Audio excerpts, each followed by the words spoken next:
I do remember one client specifically. He shared with me after we worked together for some years, and he said, "You know what? Like, you really helped me."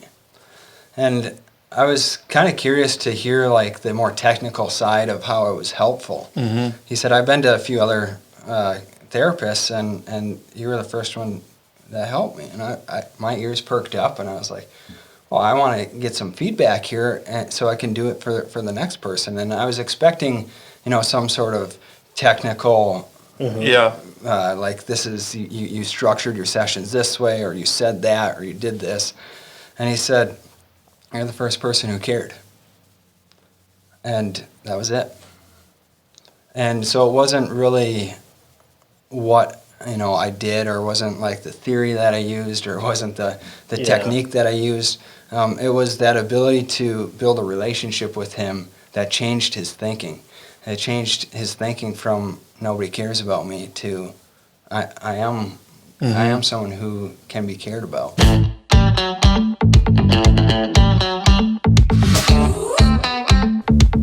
This is the Buffalo Community Podcast, all about the greatest small town in the USA, the people in it, and how it all works together. Here are your hosts, Tyler Reese and Mark Benzer.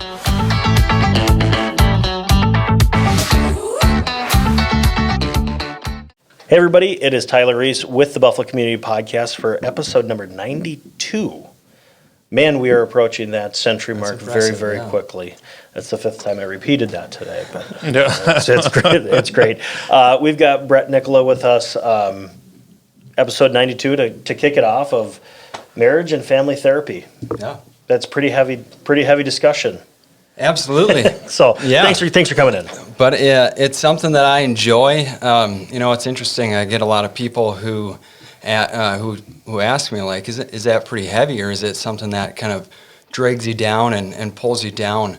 But what I find is it's something that I enjoy doing. It's something that I love doing. I've worked in other businesses. I used to be a painting contractor, and I'll tell you what, that drug me down a lot more than doing marriage and family therapy. And I also do life coaching as well. So I find when you're passionate about something, there's a lot of energy there. I get really excited about figuring out how to enact change in people's lives. So those things keep me motivated, keep me going, and really keep it like a light, fun experience for me. Sure. Even though many of the people that I work with definitely are dealing with some heavy things, some really challenging things in life. But to be able to use the knowledge that I have, the skills that I have, to move their life in a positive direction, I would say it's pretty rewarding. It's pretty energizing. It's exciting for me to be a part of those situations and those people's lives. So cool. Well, you stole my first question, so I got to come up with it. Yeah. But as far as when people get to a point where they say, I need to talk to somebody. Yeah. Are you seeing more of that? Are you seeing people quicker to come to that decision, or kind of pandemic related to? Yeah. So I think definitely with the pandemic, we're seeing a lot more occurrences of people looking for someone to talk to. Part of the whole pandemic has been isolation and pulling back, and I think we're losing some of the natural therapy that happened in a daily basis, right? In the cubicle, the guy in the cubicle next to you, the person at the water cooler, whatever those interactions that we had in person, I believe are therapeutic. I believe that connection is a part of the therapy process. And with the pandemic, we've seen a reduction in a lot of that face-to-face contact, those natural therapeutic moments. So definitely have seen a spike of people reaching out. And I don't know if they're more quick to do it. I always would love to see people come in and reach out for help sooner.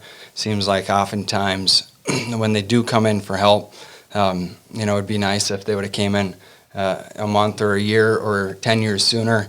We're always happy when they do show up, and we can take people from anywhere that they are in life and in life situations, and I think enact positive change. But my message now, I think, is definitely that when you're feeling like things are off, when you're feeling like there's room for improvement, reach out for help. Help is there. With mental health, mental wellness, and just the historic stigma of I'm a man, I'm not going to talk about that. I don't need to. I'm just going to bottle those feelings and what do you think the public can be doing? Is it talk about it more, or just saying it's okay, or have more resources? What's that catalyst to get less people to wait? Yeah, so I think my company here I'm a mail provider, and I think that is something that is reducing that stigma. So I think early on or years ago there was a lot more female providers in terms of the therapy providers that were available, and there's a big demand for male providers, something that I offer. And why I think that's important is because oftentimes men can feel like you say, that they don't. I hear it often, I'm not emotional, and so they feel like going into this therapy room and having to the terms I hear is like spill out my guts, is something that they're not comfortable with. And I guess I'm similar in that way, where I can feel like emotions are hard to process or hard to talk about or uncomfortable to talk about, and I can understand what that feels like. And I think having that understanding is something that can reduce that stigma, to understand like, hey, while we're not very comfortable talking about emotions, something that I've found is we're all driven off of emotions. So being able to talk about it in a way that's comfortable, to talk about how it affects our behavior and the things that we do, it's a really practical conversation, which I think guys enjoy, practical conversations, and how we can really begin to change the things that we think about, the things that we do, and in turn change our life. So I do see the stigma there. Interestingly enough, probably 80% of the people that contact me for relationship therapy and counseling, they tend to be men. They tend to be men in relationships that are looking for an alternative therapist, or someone who oftentimes they've gone with their wife to therapy and they felt like they weren't heard, and they're like, hey, I want to meet with a guy who might get more of my perspective. And oftentimes I think they're disappointed because I don't necessarily side with them, but what they do find is some real practical tools and help that truly help the relationship. And I think that's what I offer. Yeah. It's really a non-biased approach, but one that I get there, what's going on for them. I would imagine, I envision that first experience with the female counselor, maybe not getting the message you want to hear, right? And because you're human, you're going to look for somebody who can back you up. And then it's like, we're going to go talk to this guy. Yeah. And he'll understand. Yeah. And it's like, and then, so now you're getting that second opinion of, Yeah. We were kind of might be eye-opening. We were kind of joking before you got here, like looking at couples that, I wonder, I mean, if you're sitting there, I mean, is it with couples in front of each other, or is it individual sessions? Yeah, so we do both individual and couples work, Okay. and we even work with couples. There's times where we bring, one spouse in or one person in the relationship, Sure. and work with them individually for a session or two. But we see both. Yeah. Yeah, and kind of keeping it light is my default mechanism is humor. Yeah. Of like, I just wonder. I mean, is it like you sit there and you're like, I could totally see the problem of why he or she's the problem. Sure. I mean, does it ever just cross your mind? I know you just said no. You're very non-biased, but just kind of those just blatantly obvious, like, yep, Yeah. and that's maybe putting you on the spot here. No, I like that. I like that question. What's interesting is, like, when most couples come in, we can resolve the problems within like 5 to 10 minutes. Like, most couples know what the problems are. They know who the problem is, even sometimes, but they can't figure out the solution. And so that's what I really do is I help people find the blocks to what's what that solution is. We uncover the blocks to intimacy is the way that I was taught, and what we try to do. So, like you say, there's some times where it's like really blatantly obvious, like here's the issue, but it's not only discovering what the issue is, it's figuring out how to get to a solution. And I find like that's where most of our work comes in is what's preventing you or me from doing the things that we should do. And it's interesting. Most people know exactly what they should do to solve the relationship. It's they just can't do it because they're not getting what they want out of the relationship, or they're finding like there's some comorbid or other mental health related things that are going on that's preventing them from doing the things that they should do. And those are the things that we kind of uncover, we go in and address, and bring couples through that process so they can begin to connect rather than bicker about what they should be doing. So generally they know there's an issue. Yep. It's we need a mediator let's figure it out together. I suppose that once they're on the same page, it gets a little bit less intimidating. I would kind of think it as I'm sitting there like, oh, let's just move forward. Oh yeah, that makes sense to me. Yeah, I find that part of discovering, and what I'm able to do is obviously I work with a lot of couples and a lot of individuals, and so I see a lot of different cases and situations. So when a couple comes in and I can begin to almost give them language to explain what's going on in their relationship, there's a big sense of relief. And I can really normalize what's going on. A lot of couples and individuals who come in, there's something in their head that's telling them they're the only ones who's experiencing this. When I'm able to give them language to their experience, you can see that is a part of the therapy process. It's like, wow, this isn't kind of a one-off thing. I'm not crazy. This is something that he can explain and I can understand. And then for me to even be able to explain, like, this percent of the population might deal with the same exact things, can really begin to allow for a sense of relief and a sense of hope, which is at the core of any therapeutic process, this idea of hope. Like, there is a way out of this position or this place in life that is going to bring me relief. Sure. You're located downtown Buffalo? Yeah. So we just moved into Buffalo. We love it. We're in the gallery building, working with the sign man here in town. I just got a correspondence from him. He's going to be putting a sign up on the building there either late this week or early next week. So our presence will become official, I feel like. We've been there since the first. We're in the second suite there with Sherwin Tax and the Travel Gallery, right next to Hayes Public House. A lot of people are familiar with that. So really excited to be there. We moved from Albertville.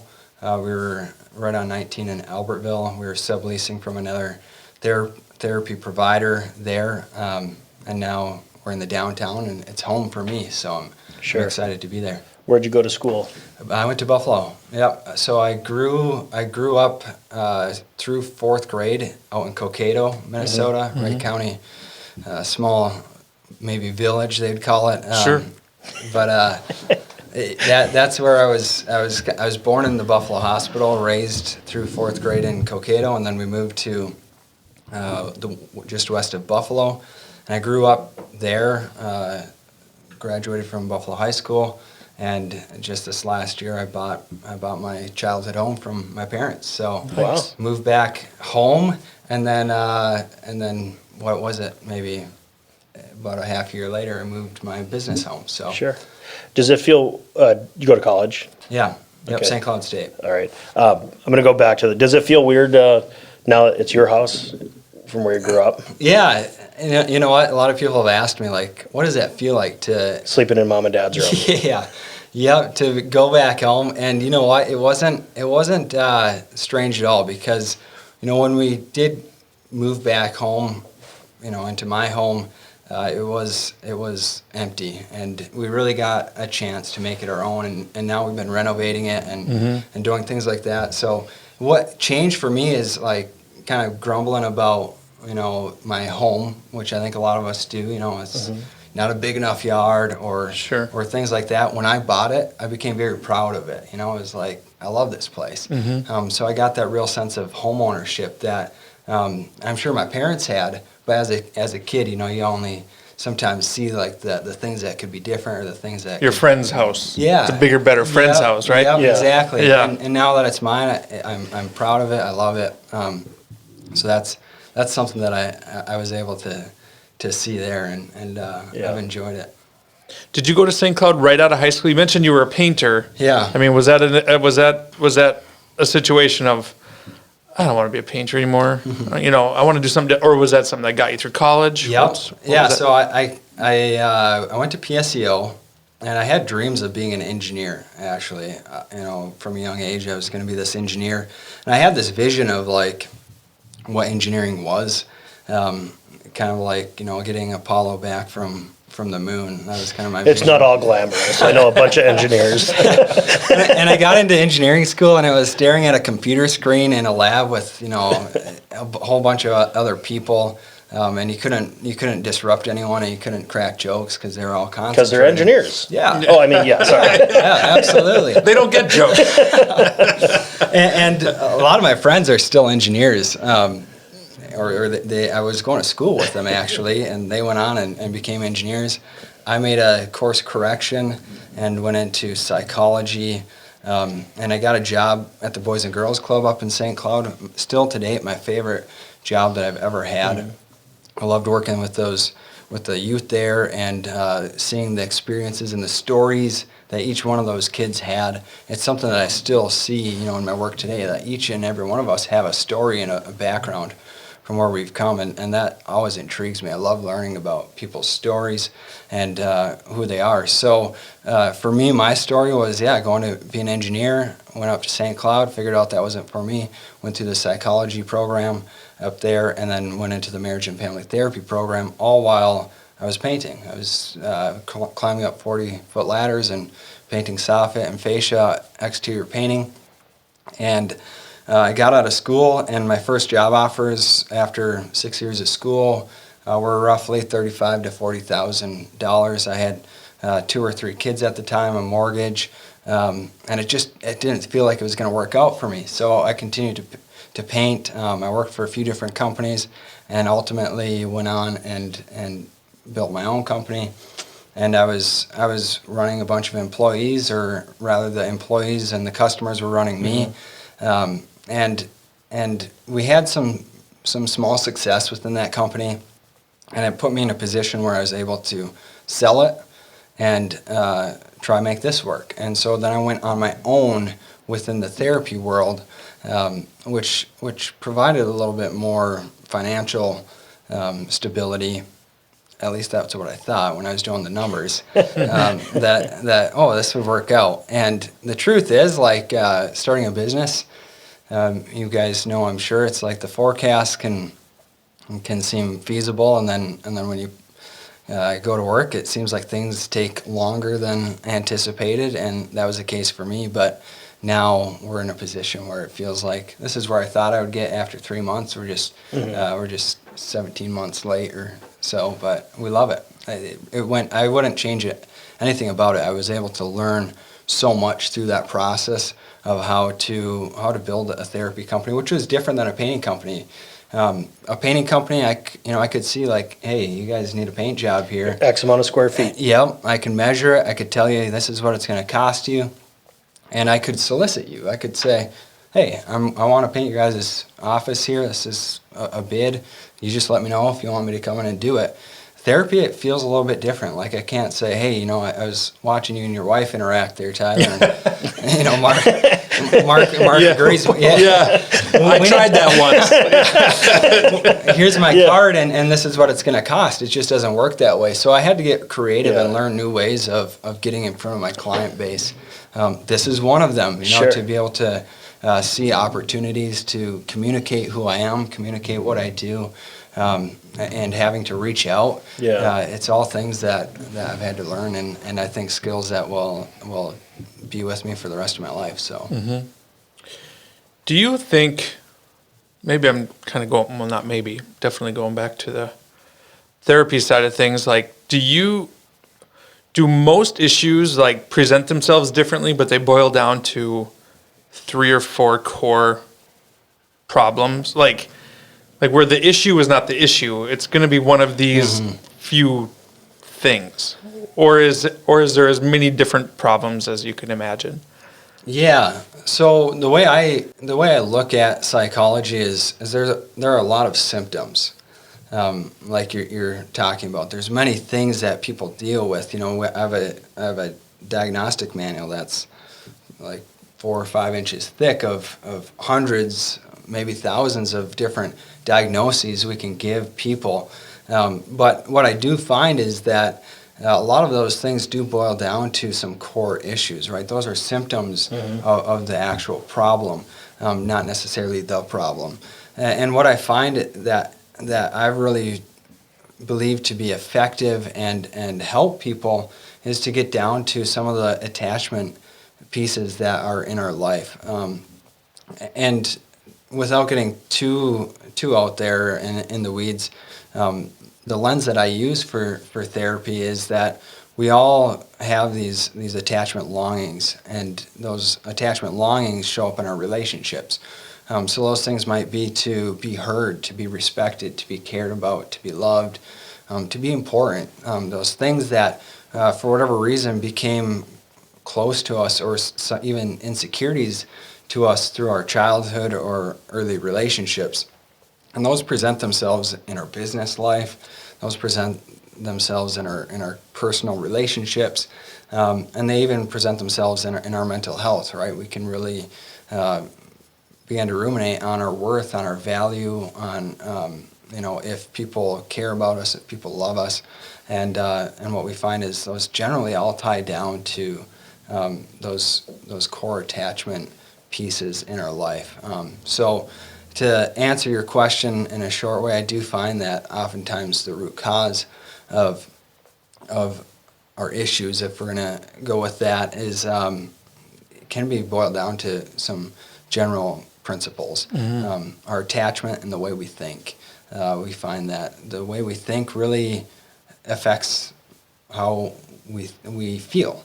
And so if we have, I call them ants. I think I've stolen it from, I don't know who came up with it, but these automatic negative thoughts that show up in our life, those can really begin to rule how we feel our relationships are, how we feel like our life is. And so, long story short, I feel like it's these attachment issues in our life and the way we think that really begin to present itself in other more surface issues. So we bring in people, we look at what their symptoms are, and we figure out what those symptoms are caused by, and we begin to really focus on the causal issues of those symptoms. Yeah, it makes total perfect sense. Yeah. It's just, again, humor. Yeah. It's something that I usually don't bore my clients with, right? They don't care. They come in with problems. Right. Yeah. And they want a solution. And so what we do is we build a relationship with them, which is the number one thing that drives a good therapeutic relationship. Positive therapeutic outcome is the relationship with the provider. Number 2 is a sense of hope. So we're able to say, hey, other people experience this. You're not the only one, and there's a way forward. And I'm able to guide them through that process. And we don't really get hung up on attachment or these kind of buzzwords of therapy. We just show them the way forward, and they love it. And so that's really what we try to do, is to just give them the practical steps forward in their life versus trying to educate them on the psychology of it or whatever. Did you watch Ted Lasso? No. Explain to me. Well, shoot. Mark, I haven't either. I can't help you out on any of this next conversation. Yeah. Carry on. Okay. Yeah. No, Ted Lasso sees a counselor, and when you said building that relationship first, he has every defense up. Seeing this counselor, you're here because this is your job. Yeah. You're paid to do this. You don't care about me.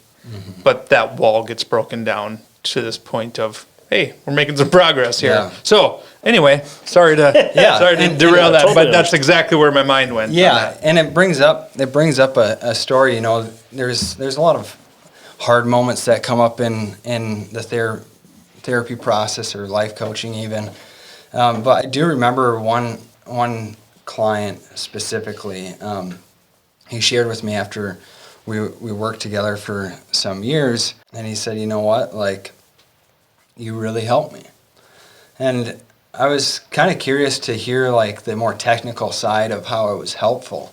He said, "I've been to a few other therapists, and you were the first one that helped me." And my ears perked up, and I was like, "Well, I want to get some feedback here, so I can do it for the next person." And I was expecting, some sort of technical.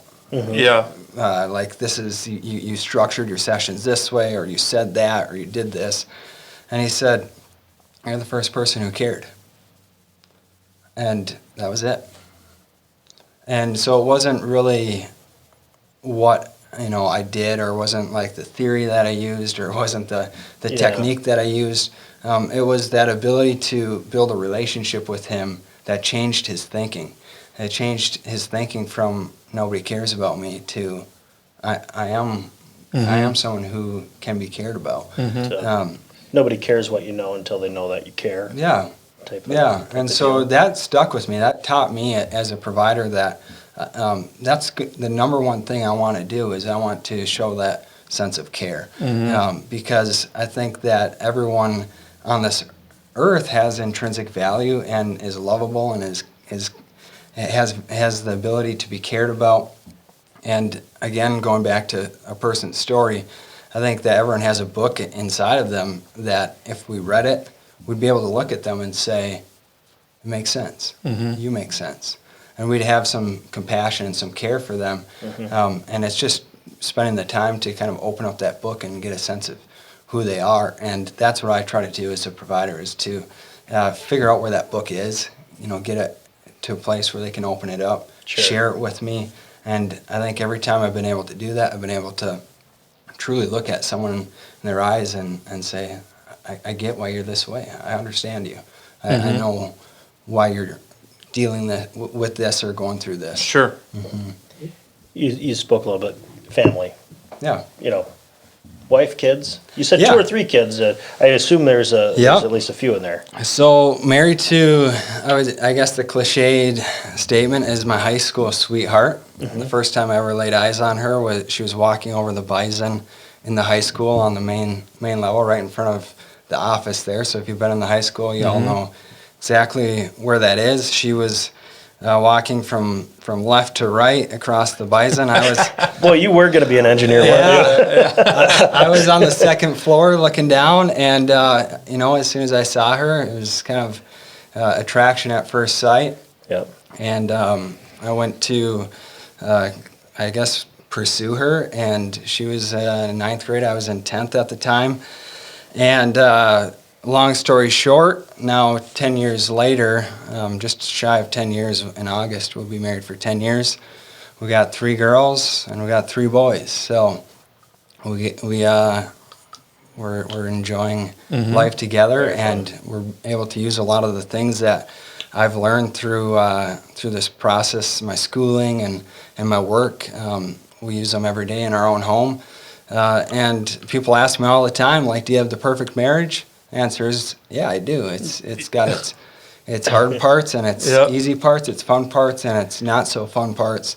Because that's what marriage is. That's what marriage is. Yeah. We deal with conflict and we have our spats, but the conflict isn't the problem. It's the repair process. If we can't repair, then we got a problem. But what we found is that by really working and focusing on repairing our conflict, we've developed an awesome marriage. Does your wife ever, or your kids ever say, "Hey, don't therapy me on this one. I wanna argue right now." I only say that because I love you, Jenny.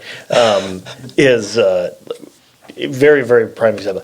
I'm trying to convince her to go to the place I want to eat, or we want to, or direct that. She goes, you just sold me on that. You just used sales tactics Yeah, on that. yeah, So totally. she called me out on it one time. Well, what's interesting is the conflict that does show up in our relationship is she'll kind of reverse that on me. My wife's name is Kelsey, and she'll say, "Well, what would you tell one of your clients right now?" And that's something that can really get under my skin, right? So she'll like therapy. She'll like pull therapy on me. She'll be Uno like, reverse card. yeah, like no, just sit back, Brett, and tell me what you'd tell your client right now if he was behaving this way or doing that. And so it's kind of the running joke in our relationship that she'll kind of have me step back and be the therapist on myself, and it drives me nuts. But Right. I love her. Yeah. That's great. I think that would be a challenge. Like not only in marriage, but just kind of like even getting to a point where, I mean, therapists might need a therapist. A therapist, where you feel like I should be able to solve this. Like I shouldn't be struggling with this, or I shouldn't have these feelings, but I do, and I know what I would tell somebody, but it's not work. A challenge of the profession. I would think. Yeah, there definitely can be, those moments of like, man, it's like what's that syndrome, imposter syndrome or whatever, where it's like, I shouldn't be dealing with this. And you talk about a therapist having a therapist, and I guess that's the truth is I do. I work and I invest quite a bit into a lot of different helping people, therapists, coaches, things of that nature that allow for me to use the principles that I learned, which is that sometimes we can't always solve our own issues. Sometimes we need someone who has an outside perspective, who isn't emotionally connected to us, to say, hey, Brett, when you're trying to solve the issue this way, it's not working, and I wonder if it would be better for you to approach it from this way or that way. And I take those to heart. So I do have my own therapist, I have my own coaches, and it's something that allows for me to even process through some of the things that I learn about in session with clients. Some of those pictures that can kind of get stuck in your mind when people are explaining, they call it vicarious trauma, explaining something that was really horrific or really challenging for them. And I can go and process those out with my own therapist, and the cycle kind of goes on like that. So I do think that there can be this sense of like imposter syndrome where it feels like you should be better, you should be perfect, but I've really gotten to this place where I don't think anyone is perfect. I think you talk to anybody, you hear anybody's story, and they have their challenges. They have places where they feel like they're not perfect or they're not doing things the way they want to, and that's the human experience. And what I do is I guide people through the human experience and really help them normalize, like, what they're dealing with is normal. It is okay, and there is support for these situations if we just slow down enough to focus on them and take care of them. Very good. Yeah. Well, a lot to process. Yeah. No, I thank you for coming in. Absolutely. And, Thanks for taking me here. yeah. This was awesome. What you guys have here, it's incredible. Like this is fun to just kind of be behind the Sure. microphone and see what's going on here. See what you guys are doing for the community. As a therapist now moving here into Buffalo and seeing what you guys are doing to bring community together, I think it's exactly what I think a community needs is some sort of thing that pulls it together, allows for people to understand the fabric that's here, the stories that you share on this podcast. I think give a sense of belonging, a sense of community, a sense of pride that benefits mental health. Well, just keep going. No, thank you. Thank you very much. Thank you very much. Thank you guys for the work that you do. It makes it easy being in the community. But signing off with those great words. Thank you very much. Yeah, We're really appreciative absolutely. of it. If you want to get in contact, we're going to have your contact information in the Awesome. link above or Yeah. below, wherever it shows up on Yeah. your screen. But for the Buffalo Community Podcast, I'm Tyler Reese. I'm Mark Benzer. And I'm Brett Nikula.